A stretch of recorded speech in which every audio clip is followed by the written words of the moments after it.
Hello, welcome to the fifth module of public sector accounting, and we'll be looking at the revenue and expenditure accounting, revenue and expenditure accounting, and the module content is actually we will look into the sources of government revenue. We look at procedures for revenue collection and recording. We will also look into the expenditure authorization and control. And lastly, we will look into accounting for recurrent and capital expenditure. The module actually covers how government manages their financial inflow, which is the revenue, and the outflow, which is the expenditure. And effective management is actually crucial for funding public service, achieving development goal, ensuring fiscal discipline, transparency, and accountability. And that is why we will look into those that have been said, where money comes from, how it is being collected and recorded, how spending is authorized and controlled, and the difference between the day-to-day and long-term spending. Let's look at the sources of government revenue. Government revenue is broadly split into two categories, and the first is the tax revenue, and the second is the non-tax revenue. When we talk about tax revenue, it's actually a compulsory, no different benefit, with no different benefit. It's a compulsory levy. It's a compulsory form of collecting revenue from taxpayers. And under this, we have the direct taxes, and this is levied directly on income or wealth of individuals. This is direct taxes, and example of this is personal income tax, the company income tax. So it's levied on directly on income of or wealth of individuals or company. And also we have the indirect taxes, and for this we have it levied on goods and services passed to the consumers. And we have the likes of the value-added tax, we have the custom duty. So instead of the person that owns or manufactures the goods, maybe for example now, there is a good and manufacturing. So instead of me paying the taxes, I shifted the burden on the consumers that we actually need the tax. So it's actually the indirect tax. So it's have an example of the value-added tax and custom duties and more. We also have the non-tax revenue, which are the other sources. We have examples of this as fees and fines in place of maybe payment of for passport fee, and traffic fines. There is also earning from government enterprise, that is profit from a state-owned power company. Also, we have rent and royalties. Example of this is from oil, gas, and mineral resources. And we also have a source from the grants and donations, which is from international donors. How is this revenue that we've said, the different revenue we've listed above, how are they collected? And the collection procedure is that the process of collecting government revenue follows systematic procedures governed by law, finance regulations, and administrative guidelines. And these procedures may differ slightly depending on the source of revenue, whether tax or non-tax, but generally include the following key steps. The first step is assessment of revenue, that is, determine the amount that is being owed. The second step is authorization and billing, and this is issuing official demand notice to the necessary individuals or company. Another is the collection of revenue, which talks about the received payments increasingly via cashless or digital platforms. The next step is issuance of receipts, which talks about issue a pre-numbered official receipt. And Another is the banking of revenue, that is deposit funds promptly into the treasury single account. And the last step is reporting and reconciliation. And this deals with ensuring that records match bank statements. Also, we have recording. How are they recorded?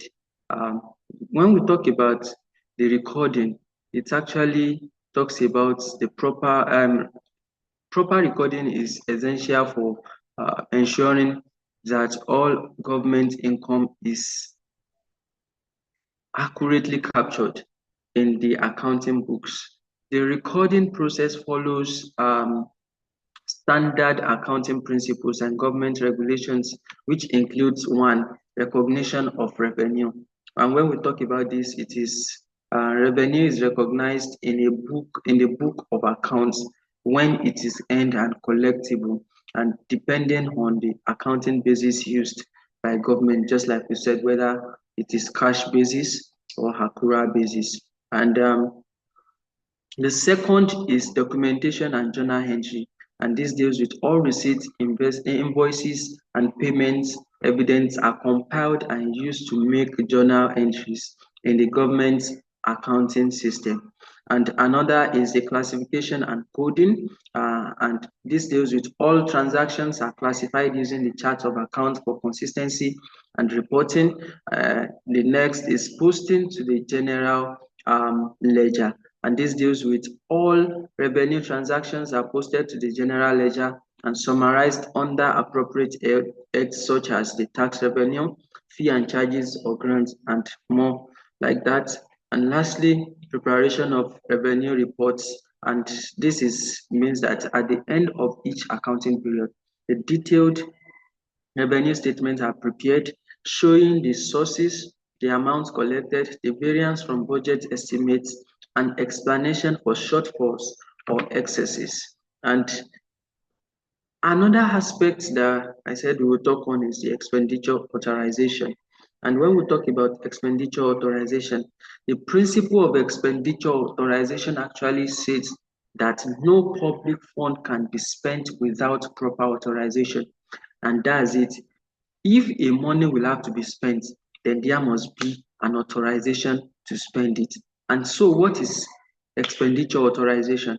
It is the formal approval process through which government officers are permitted to commit and disburse public funds for specific purposes as provided in the budget. And this authorization is granted by the designated officers who possess the legal and administrative power to approve spendings under the established laws, such as the Finance Act, the constitutional provisions, and the financial regulations. And the authorization stage includes the following. The first one is the budget approval, where the legislature passes the Appropriation Act. This next stage is warrant and allocation, where Ministry of Finances finance issues warrant to release funds to ministries, departments, and agencies. Also, the next stage is commitment stage, where the MDAs issues a public order, that is, create an obligation in that regard. And the next is the verification stage. And for this, it's a confirmation of goods and services were received correctly. And where the next is the payment approval, where the accounting officer signs the payment voucher. And the last is the payment. It deals with the treasury disburses the funds. Looking at controlling expenses, what do we need to know? The key control mechanism of expenditure are shown below. Budgetary control. This deals with monitoring of actual spending versus the budgeted one. That's one key mechanism in controlling expenditure, a means of monitoring the actual spending versus the budget. Another way of monitoring or controlling the expenditure is by using by vote book. And this is the tracking of commitments and remaining balances to prevent overspendings. Another mechanism is the segregation of duties, where different people authorize, process, and record payments to reduce fraud risk. Another means of controlling expenditure is by prepayment audit, where checks legality and correctness before payment is being made. And lastly, a mechanism is internal and external audit, where post-spending review by internal auditor and auditor general have been made. And the goal of this is to ensure is to safeguard public funds from waste, fraud, and misappropriation. Here are two types of spending. We have the recurrent and we have the capital spending. And this can also be recurrent expenditure and capital expenditure. And it is critical to distinguish between these two types of spending or expenditure. When you talk about in terms of the nature, the recurrent expenditure is an operational kind of expenditure that is day-to-day expenditure. And for the capital expenditure, it's investment in nature. It's investment in nature that is long-term. It deals with long-term expenditure, long-term spendings. And the purpose of recurrent expenditure is to maintain existing services, and while that of the capital expenditure is to create or expand an asset and capacity.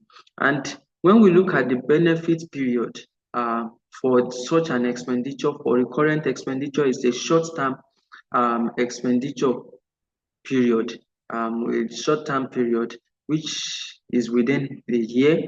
And for the capital expenditure, it's a long-term period, which is over many years. And the funding source for recurrent expenditure is through tax revenues, while we have for capital expenditure being for loans and from loans, grants, capital receipts, and some other as such. How do we account for these spendings? Under the recurrent expenditure, it's been treated as an expenses in the current period.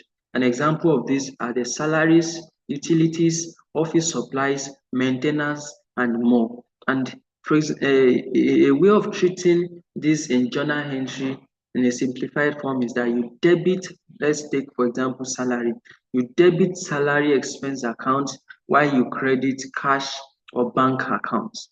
That is how it is being treated for the current expenditure. And when we talk about capital expenditure, it is treated as an asset on the balance sheet. And example of this are the building a school, building medical equipment, construction of roads. And to treat this under journal, you debit, for example, if it's building, you debit building accounts assets and you credit the cash or bank account, and the asset is then depreciated over its useful life. Why do we need to actually look into these things? Proper revenue and expenditure accounting is fundamental because it ensures fiscal discipline, promote transparency and accountability, prevent fraud and waste. It enables informed decision making and also builds the trust of citizens. In conclusion, government raises money from tax and non-tax sources, and this revenue are collected in a systematic, documented, and controlled manner. And no expenditure can occur without proper authorization following a strict chain. And the recurrent expenditure fund daily talks about the daily operation, and that is what we've looked into. And for the capital expenditure, it's actually a fund for the long-term assets. And the entire system is designed to ensure prudent, transparent, and accountable management of public funds.